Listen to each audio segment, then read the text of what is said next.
Graça e paz, queridos. Glória a Deus. Que maravilha, irmãos. Já louvaram, pularam, deram cambalhotas. Agora vamos para a palavra do Senhor.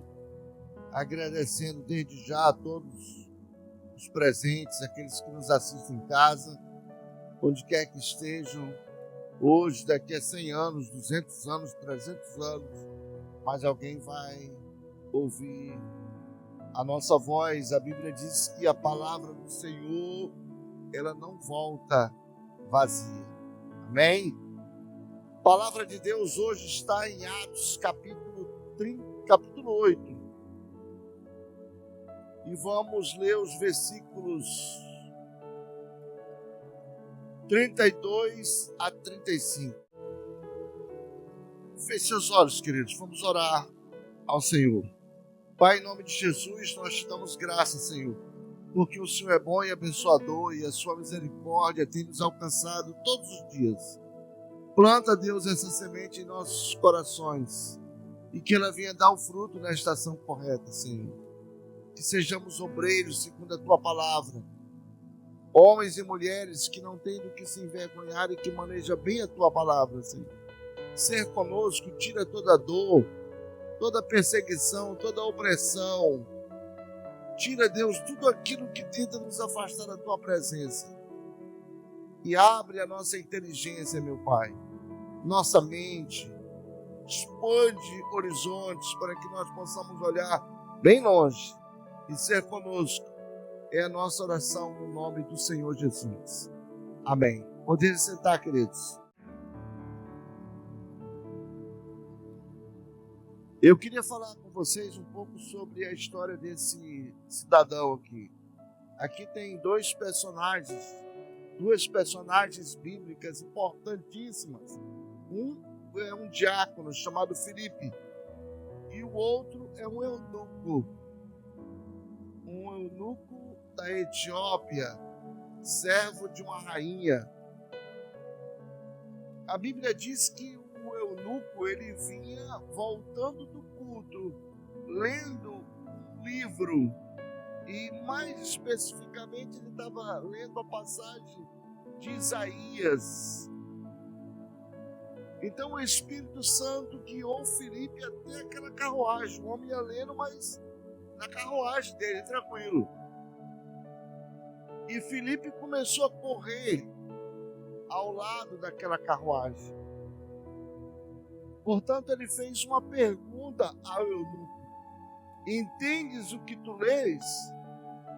E o eunuco disse: como eu vou entender se não há quem me ensine?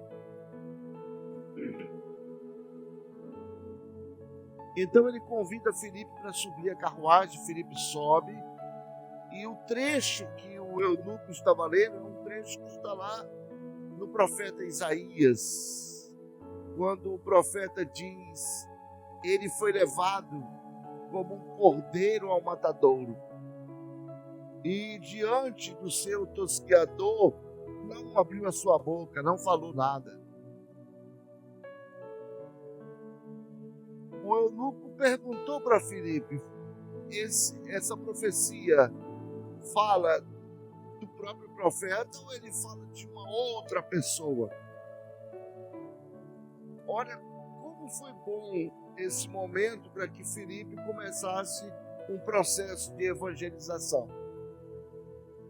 Filipe pegou esse pequeno trecho ali de Isaías e iniciou um processo de evangelização daquele eunuco. E ele vai dizer, vai transformar esse trecho em boas novas. Então ele vai dizer para o eunuco que a palavra se referia ao Cristo, o enviado de Deus. E vai falar talvez do sofrimento. Filipe vai ter um diálogo com esse eunuco perfeito. Vai ter um diálogo tão forte. E você se prepara, porque o eunuco, ao final do diálogo, diz: para a carruagem, desce e encontra um riacho, um pequeno riacho. E o eunuco diz: está aqui a água, e eu estou aqui. O que me impede de ser batizado? Então Filipe vai batizar aquele eunuco. E vai vazar, queridos. A Bíblia diz que o Espírito Santo arrebatou Filipe para uma outra cidade. Veja como é interessante a questão. Filipe não perdeu a oportunidade de evangelizar uma pessoa que estava lendo. Não foi aquele crente chato, mas ele chegou e disse: entende o que tu lê?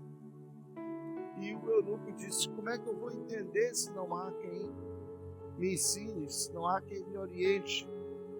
E olha que tratava-se de um homem altamente letrado da rainha, e era um tesoureiro, um homem da Etiópia, um homem que conhecia muito. Mas ele não entendia, querido, das coisas da Bíblia, apesar de ser crente. Agora, o que mais estranha a gente, a Bíblia diz que ele voltava de um culto. Ele era crente. Agora, o que mais estranha é que ele não era batizado. Será que naquela época já existia todo esse empecilho, essa burocracia para se batizar alguém? Hoje existe uma burocracia. Hoje o camarada, para ser batizado, ele passa por uma classe de batismo, ele passa por uma outra classe de conversa, e dependendo do resultado, ele vai ser batizado. Jesus, quando ele subiu aos céus, ele disse: olha, toda autoridade me foi dada nos céus e na terra. Portanto, ide e façam discípulos, batizem e ensinem a guardar aquilo que eu tenho ensinado para vocês. A ordem de Jesus foi batizar e ensinar. Mas com o tempo a gente mudou a coisa. A gente quer primeiro ensinar, depois batizar. Não batizou o irmão? Não, pastor, o irmão não pode ainda ser batizado. Ele precisa passar por um processo. Mas não tem processo. Quando o eunuco, olha, eunuco, diga-se aquele cara que foi castrado, que foi separado, ele não tinha mais combate com a mulherada. Ele é um ex-combatente da mulherada, então ele já foi um cara separado. E ele estava ali a serviço de um rei, de uma rainha. Filipe não ousou perguntar dele quando ele disse: olha, a água está aqui, eu estou aqui, tu estás aqui, e o que me impede de ser batizado? Filipe não ousou dizer: mas tu é macho mesmo? Filipe não falou isso. Filipe batizou ele. E ali o Espírito Santo arrebata Filipe e o eunuco segue uma alegria tremenda, querido. O problema nosso é que a gente quer fazer a obra completa. E não dá. Não foi para isso que o Senhor nos deixou aqui. O Senhor nos deixou aqui com um encargo. E nós queremos colocar um monte de empecilhos em volta desse encargo. E não pode. Não é esse o Evangelho do Senhor. O povo de Israel, eles oravam todos os dias, esperando que Deus enviasse o Cristo, o enviado, assim como enviou Moisés. Moisés, quando Deus enviou para libertar o povo que estava cativo há mais de 400 anos no Egito, o Senhor fez proezas, fez uma nuvem de fogo, outra nuvem de fumaça. O Senhor abriu o mar vermelho, muitas e muitas proezas o Senhor fez ali. O povo de Israel entendia que o Cristo do Deus vivo ia ser desse jeito. O povo entendia que Jesus, que o Cristo, quando viesse, ele iria exterminar o povo que oprimia Israel naquela época, que era o Império Romano. Eles entendiam dessa maneira. E eles oravam todos os dias para que Deus enviasse o Cristo, o enviado. Porque eles pensavam, assim que o Cristo chegar, bombas vão ser lançadas em cima desses romanos. Castigo vai ser lançado em cima deles e fogo vai ser lançado em cima deles, porque Cristo do Deus vivo, ele é o leão da tribo de Judá. E o povo gritava com eles, entendeu? Era essa a ideia dos judeus. Mas veio o Senhor Jesus. E Jesus já veio logo com uma tacada segura. Aquele que quer ser o maior no reino dos céus, precisa ser o menor por aqui. E aí a turma disse, esse cara está de brincadeira, não pode ser esse o Cristo. O Cristo não vai vir desse jeito. O Cristo vai vir com vara de ferro, vai reger esse planeta lá, como diz lá Jacó, e vai ser um cara e vai exterminar. Não pode ser esse.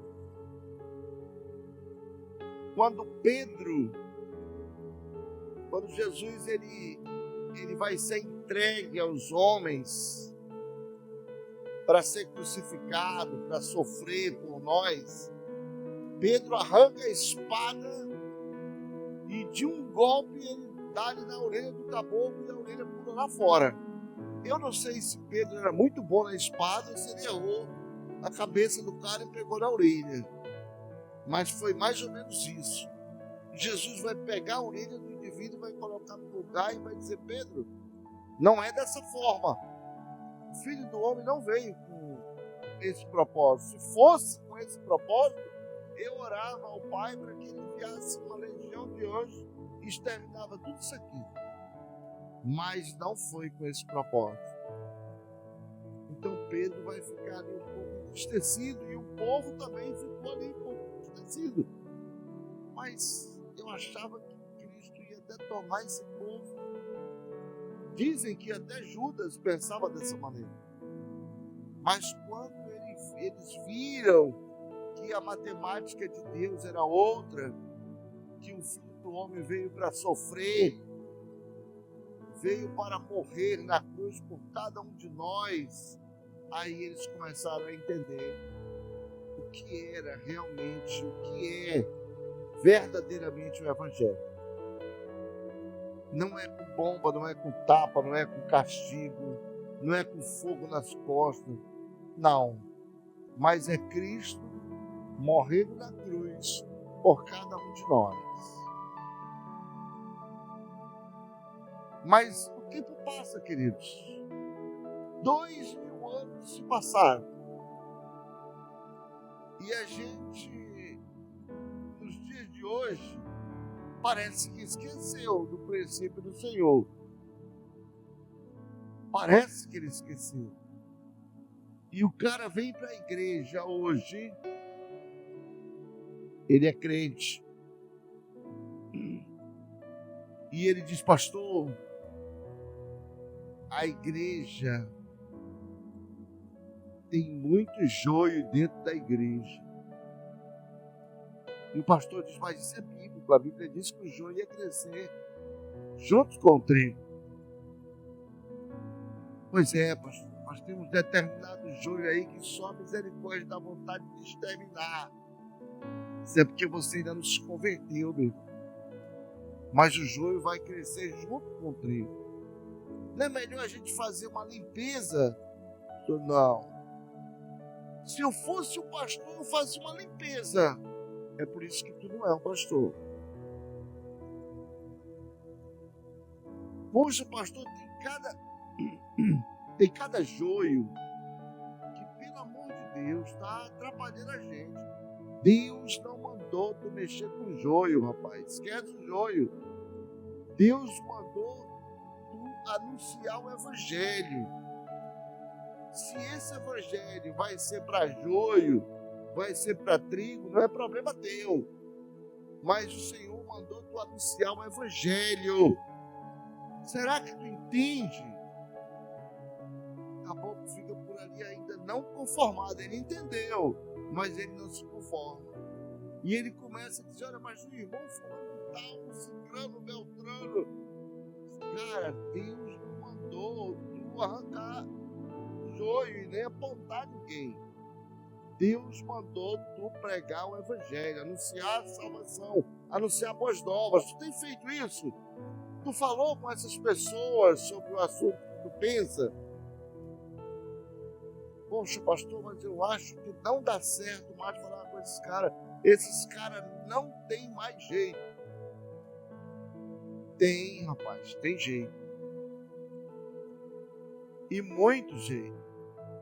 O nosso problema hoje é achar que a gente vai resolver o problema da humanidade. O Senhor não nos chamou para resolver o problema da humanidade. O Senhor nos chamou para anunciar o evangelho. E as pessoas parecem que não conseguem entender. Anunciar o evangelho. Pregar o evangelho. E quando necessário falar sobre ele. Isso foi o que o Senhor nos ordenou. Ele não disse que todos aqueles que nós levássemos a palavra, essas pessoas iriam se converter. Porque nem ele mesmo, anunciando a palavra, caiu em solo bom. Caiu em corações de pessoas que disseram: é muito dura essa palavra, e vazaram. Outros deixaram ele de mão e foram embora. Então o Senhor, ele nos chama não para rolar a pedra de cima a baixo, uma pedra gigante. Ele nos chama para empurrar a pedra. Se essa pedra vai rolar ou não, isso já não é mais conosco. O nosso dever foi empurrar a pedra. Quando você começa a empurrar a pedra, queridos, você começa a criar músculo. Você começa a ficar com a pele mais encorpada. Você começa a desenvolver fibras. Você começa a ter mudanças maravilhosas no seu corpo, porque você está empurrando a pedra.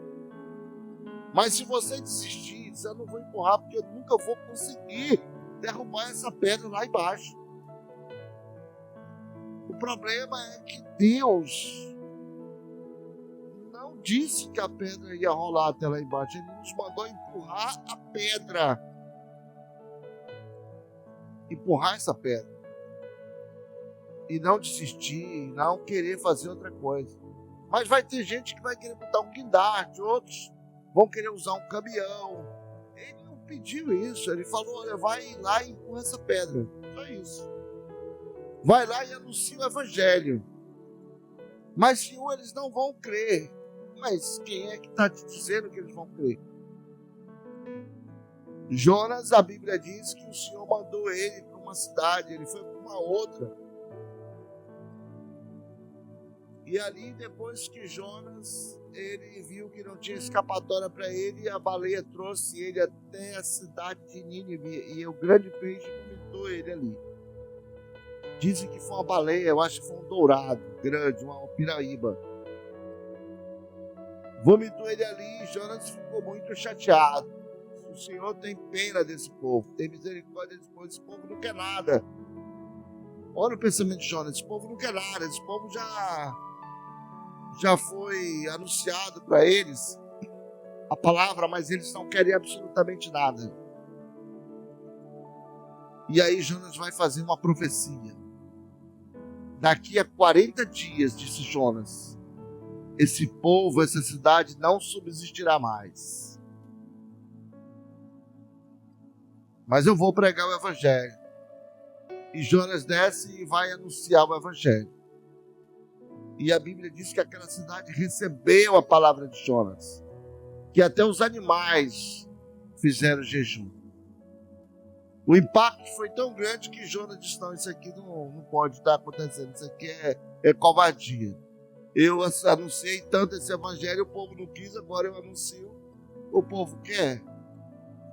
Então a Bíblia diz que Jonas, a profecia de Jonas não se cumpriu, querido. Olha como é que é as coisas.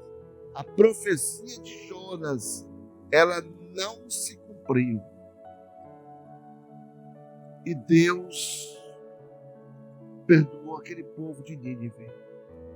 Jonas, ao invés de ficar triste, ficar alegre, Jonas vai ficar triste, vira o beiço e diz que é melhor ele morrer do que uma situação daquela. Jonas não conformado com a situação do povo.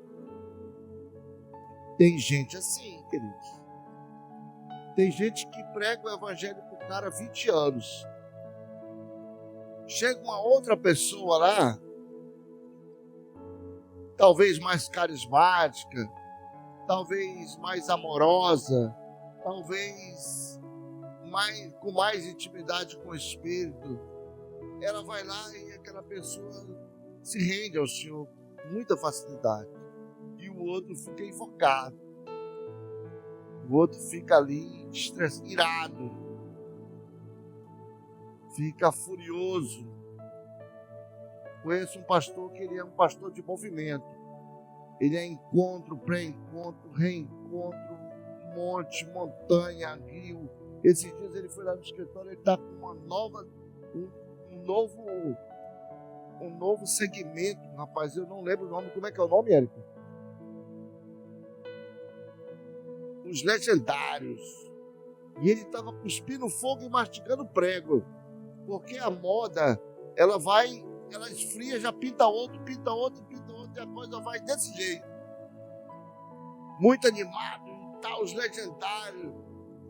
Mas ele está numa situação difícil de saúde por conta da ansiedade, depressão. O cara está numa situação difícil. E eu falei para ele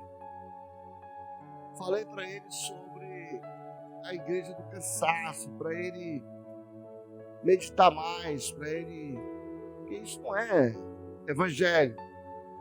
Isso é uma injeção que ela dura aproximadamente 3 meses. Depois de 3 meses o cara volta de novo e está naquela situação. E quando uma pessoa que dedicou parte da sua vida, teve com aquele cara naquela igreja, quando ele decide sair, ir embora, por N razões, ou seja, o cara tem os motivos dele, às vezes ele tem que viajar, ou vai casar, mudou de bairro, sei lá, por alguma razão, ele corta o contato com o indivíduo, não fala mais. Acha que o cara é um rebelde. E está errado, queridos. Foi o que Jonas fez. Jonas ficou chateado, extremamente chateado. E ele soluçou no sol quente. E o Senhor, pela sua misericórdia, fez nascer um pé de abóbora.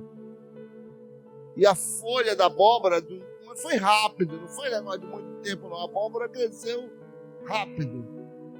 E a folha da abóbora cobriu a cabeça de Jonas no sol. Jonas não estava mais no sol. Deu um sono legal. Quando o sol já estava quase sumindo, o Senhor vai lá e mata a abóbora. Não havia mais sentido de ter uma abóbora ali. Aí Jonas fica mais com raiva ainda. E disse: o Senhor matou a aboboreira. Ele disse: olha, Jonas, preste atenção. Se tu que não plantou, não fez nada, e essa aboboreira nasceu, e eu simplesmente matei a aboboreira, tu sentiu a falta da aboboreira, como eu não sentiria a falta? Como eu não sentiria o clamor de um povo da cidade de Nínive?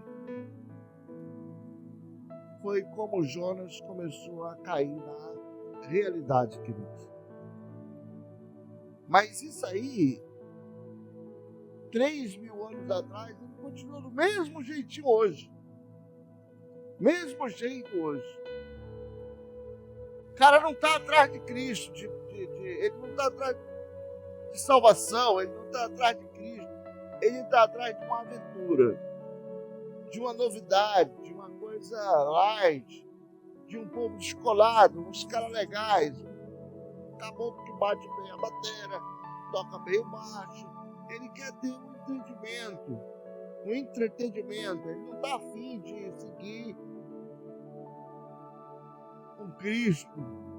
Ele não está afim de ser submisso ao Senhor. Não, ele não quer saber disso. Ele quer uma aventura. E isso o povo daquela época já queria também.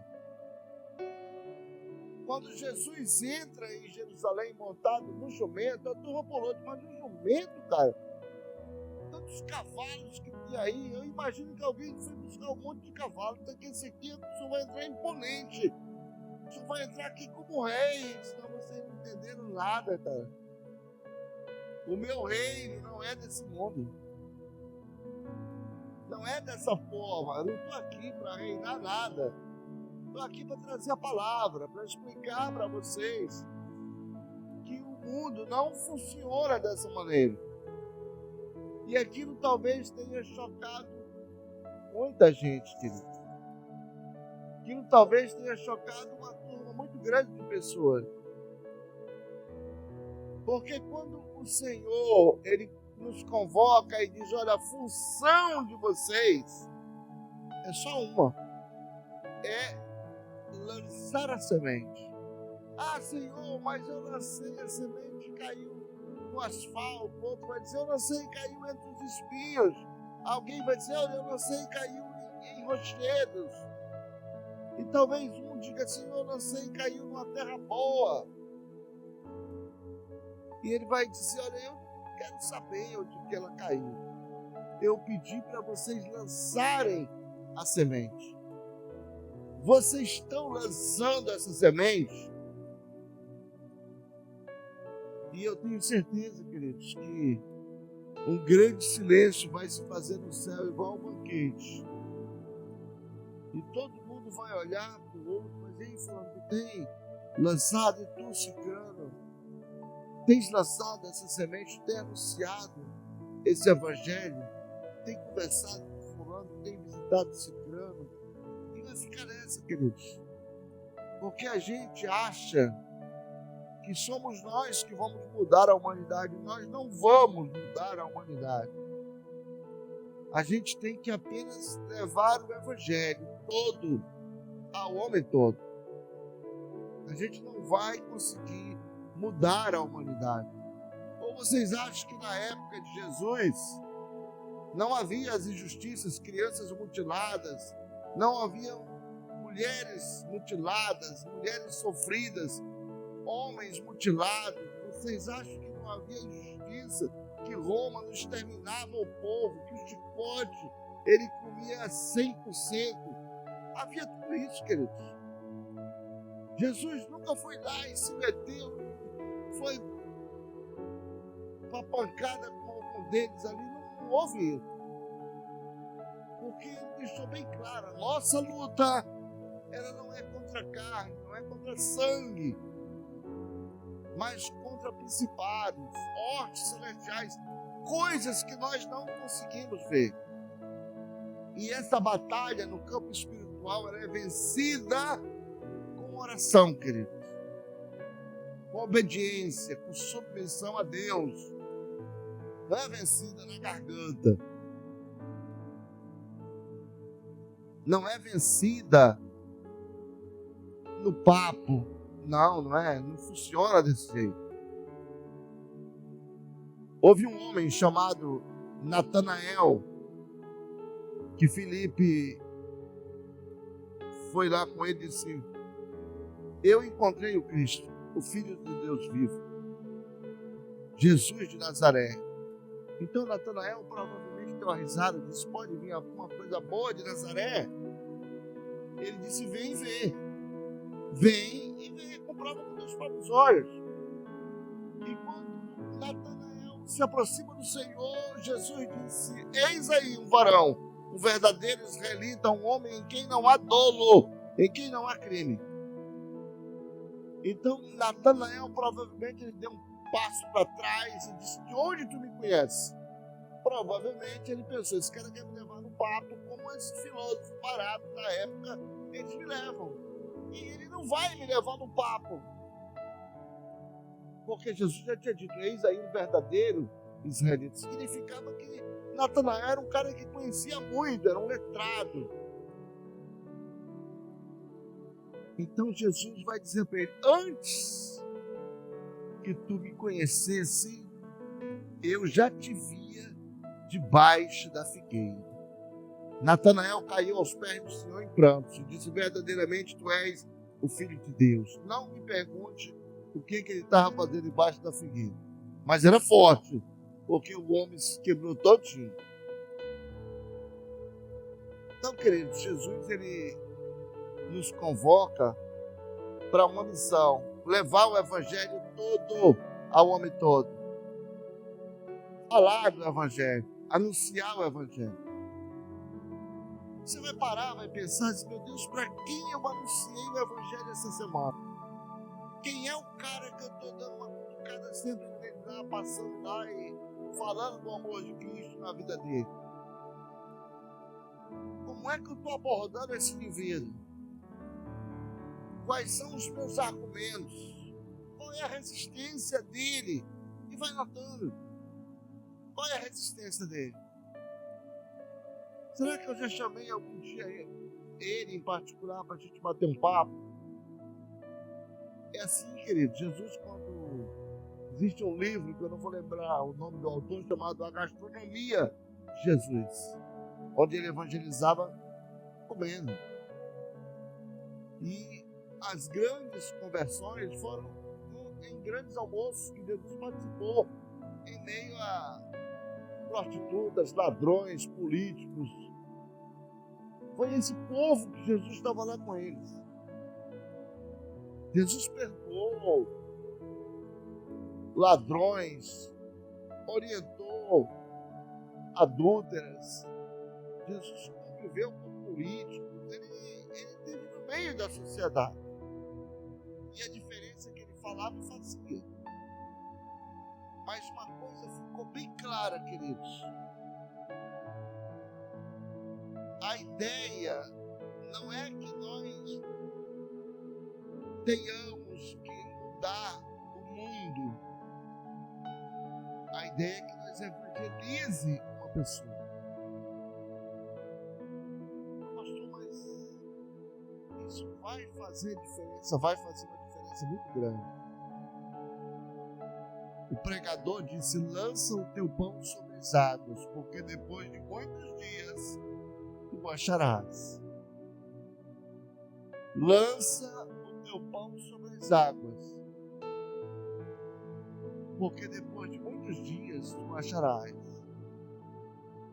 Então, tem pessoas, amados, que ele, ao invés de pregar o evangelho, anunciar o evangelho, ele não anuncia o evangelho, ele não prega. Ele diz: olha, eu fui daqui até ali em cima e não encontrei ninguém que merecia que eu pregasse o evangelho para ele.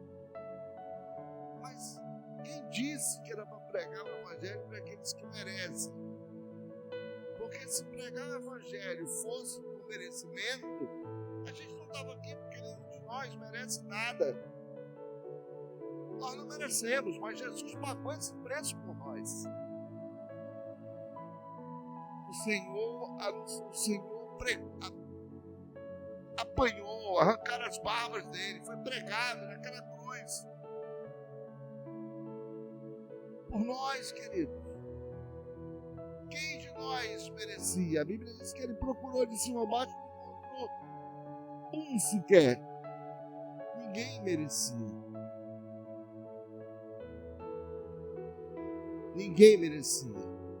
Sabe, há quanto tempo aquele eunuco vivia dentro da igreja, da sinagoga, sei lá? Eu não imagino quanto tempo aquele eunuco ele estava ali dentro. Mas talvez alguém diria: esse cara não pode ser batizado, ele não merece ser batizado. É eunuco, vai batizar eunuco. E o eunuco disse: Filipe, está aqui a água. A palavra já foi falada e eu estou por aqui. O que me impede de ser batizado? Quando João Batista, ele batizando no Jordão, será que João perguntava: escuta, tu é solteiro, tu é casado com homem, com mulher, como é que está a tua situação? Tu deve alguém? Será que ele fazia essa entrevista? Não, queridos. Por que não, pastor? Porque ele dizia antes: arrependei-vos, porque é chegado o reino dos céus. Então, se você se arrepende no ato do batismo, significa que você vai jogar para trás aquilo tudo fora. Não tem por que marcar uma entrevista, uma classe de batismo. É simples: arrependei-vos. Pastor, eu estou arrependido, quero me batizar. Amém, querido. E aí vem aquela galera que nem mesmo o ET sabe explicar. Talvez o muçulmano ele vai olhar, o judeu vai olhar, o budista vai olhar, o confucionista vai olhar, o hinduísta vai olhar e vai achar tudo normal. Mas o evangelho, ele vai dar o toque pro outro. Você está vendo aí, meu irmão? Está batizando aí o cara que não merece, o cara que está com problema. Está vendo aí, ó? Pastor, ele está batizando esse cara aí. Esse cara é safado, esse cara não merece estar na parada. Eu costumo dizer que nós somos o único povo que, ao ver o nosso soldado caído, não volta para buscar ele. Isso até o ímpio faz, querido. Ele vai lá e busca o soldado caído. Você vê um monte de formiga, quando uma morre, a outra vai lá e carrega ela. O macaquinho, ele caiu no chão, morreu, os outros vão lá e catam ele ali. Mas nós não. O evangélico, quando vê o outro caído, ao invés dele buscar, ele fala: tá vendo? Eu sabia que esse safado não me enganava. Fizeram isso com Jó, queridos. Os 3 camaradas ali de Jó, disse: Jó, fala logo, cara. Nós estamos aqui um monte de dia, tu não fala, cara. Fala logo o que foi que tu fez, porque tu não ia estar sofrendo à toa. E Jó, ele vai dizer: eu queria que o Senhor fizesse uma balança, mas uma balança fiel, e me provasse nessa balança, para ver se em mim achasse algum pecado. Jó se atreveu a esse ponto. Nós temos essa cultura, queridos, de querer arrancar o joio, de não querer levar a palavra porque acha que o cara não merece. Aquele cara não quer nada, já foi várias pessoas. Não, querido. É possível, sim. É possível, sim. Antes que nós pensássemos em existir, o Senhor já nos conhecia. O Senhor já nos sondava, bem antes que nós tivéssemos o entendimento. Por isso a gente não pode desistir.